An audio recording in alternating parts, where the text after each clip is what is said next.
I currently own this property.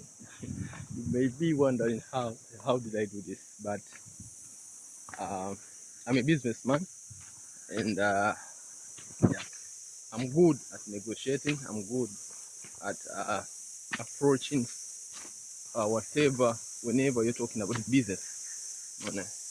So nimekuwa nikiongelea kuhusu uwekezaji. Kuna uwekezaji wa aina nyingi. Kuna uwekezaji wa kununua hisa, kuna uwekezaji kwenye real estate. Mimi nimebase sana kwenye mambo ya real estate. Na napenda sana risk, napenda sana uwekezaji. Ile eneo guys, unaona lote hili ni part of my property. Kuanzia kule juu kabisa kuna hoteli kule juu, na hapa chini kuna eneo ambalo baadaye nitalitumia katika kuwekeza. Inawezekana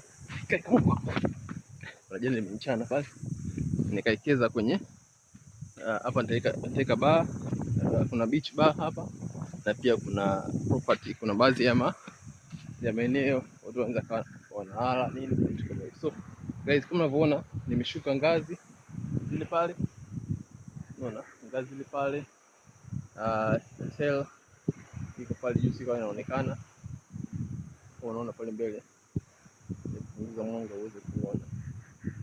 Kama unaona kuna jengo pale juu, that's the restaurant. Hapa kuna rent bar na vingine. So here is the beach guys, maji yamejaa, it's high tide.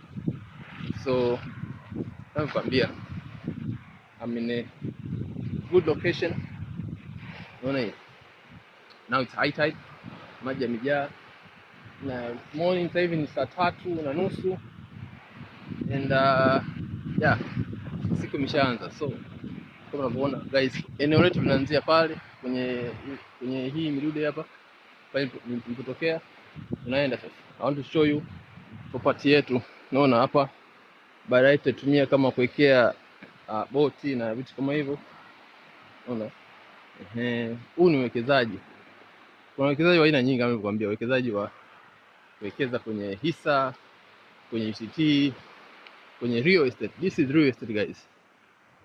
Sijanunua, sijakodisha, sijatoa senti yangu yote, but I own this property.